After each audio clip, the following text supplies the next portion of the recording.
Monuments are not just expressions of architectural marvel, but they also symbolize the essence of culture, history, ideals, and aspirations. Even during times of external threat or internal turmoil, monuments become symbols around which people come together and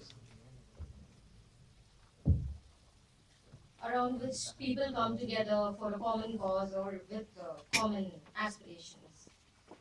And Indonesia has a rich tradition of art and architecture.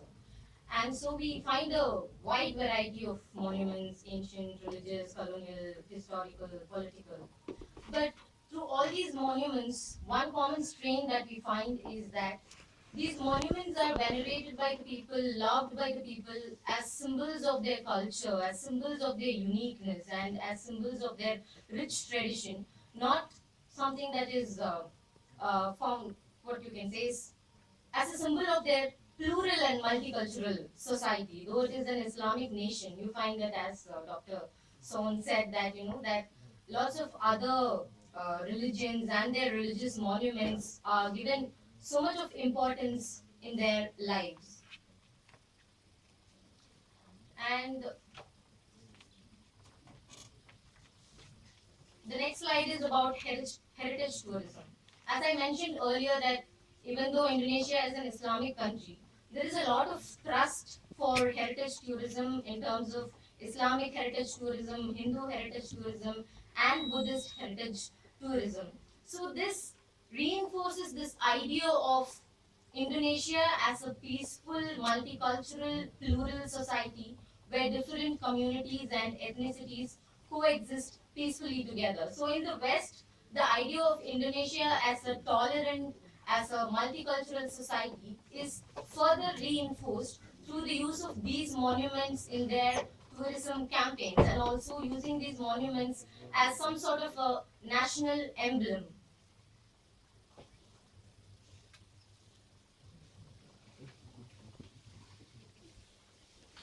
Now, monuments in national integration.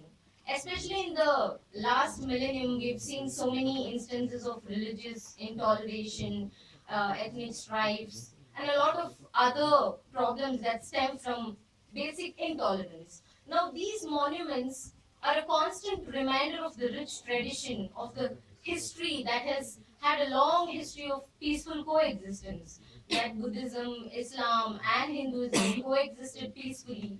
Not only coexisted peacefully, but enriched their lives, enriched their art forms, enriched their culture very beautifully. So this reminder is it becomes more significant. It gains more importance in the current scenario when religious extremism and intolerance are on the front. And in other societies, we find that Islam is generally considered as not so competent with democracy. But in terms of Indonesia, this question does not rise because the image of Indonesia is of a plural society, of a multicultural society where democracy can be competent, or it is not impossible. Even yesterday, when we had the keynote speaker addressing such a question, that do you see that Islam is incompetent with democracy, she said that no, I don't think so. It is so in the case of Indonesia. And one important, what you can say, interesting fact that I found while doing my paper is that the Kuto Besak fortress, when they were building the fortress, the particular fortress was designed by a Chinese architect, and the Chinese community and the local community had a lot of animosity between them. But in the process of building this fortress, they sorted out their animosities and they became amiable and they started to learn peacefully with each other. And now we find that the community as a whole celebrates Chinese New Year and other Chinese festivals. So the fortress gains more importance because that has now become a symbol of how these two communities that were once hostile to each other can now peacefully coexist. Not only peacefully coexist, but they have become close together, that they share each other's festivals, rituals, and customs. Now, Indonesia has a lot of influences from the Middle East, East Asia, from India, from the West, the colonial influences.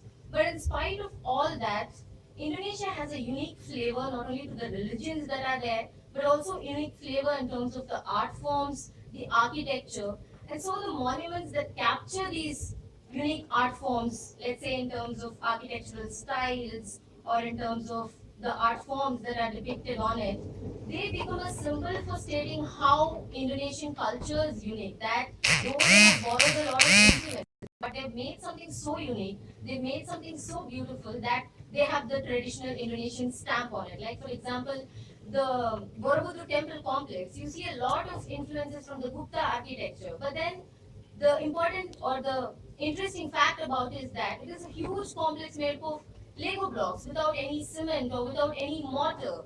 And though there are like Gupta reliefs, resemblances to the Gupta reliefs, but they have enough local bas reliefs to give it a very unique local flavor. And even in the Kanji Parambanan temple complex, we must have heard about how Indonesia has Ramayanam, but in the temple of the Vishnu, in the walls, there are paintings and there are sculptures that are depicting Krishnayan. So the life and birth of Krishna, which is something you don't find in India, something called a Krishnayan. And like Hinduism that went from India to Indonesia has a lot of local elements in it, like animism, ancestor worship, and these elements have been so beautifully incorporated into the larger texts of larger practices of Hinduism that you find a Hinduism that is so unique, that is so interesting. Like for example, the monkey forest complex in Ubud in Bali, they have a lot of practices of ancestor worship and animism, and the structures within the monkey forest are great examples of how these practices have been incorporated into the religions that have gone from here.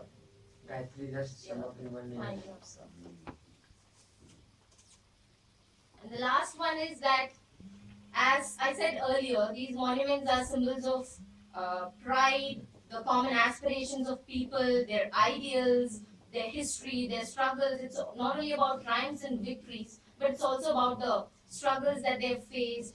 And so you find that a lot of monuments in Indonesia, the modern monuments, the recent monuments, they are commemorative of the victory that the Indonesians had of their independence struggle, especially the national monument, the Bajra Sandhi monument, that is the Bali monument, and the Heroes monument, and the Petung Pahalwan monument. All these monuments are commemorating the victory of the Indonesians, their independence struggle, their struggle for freedom, and all the other ideals that as a community, as a whole, that they aspire to.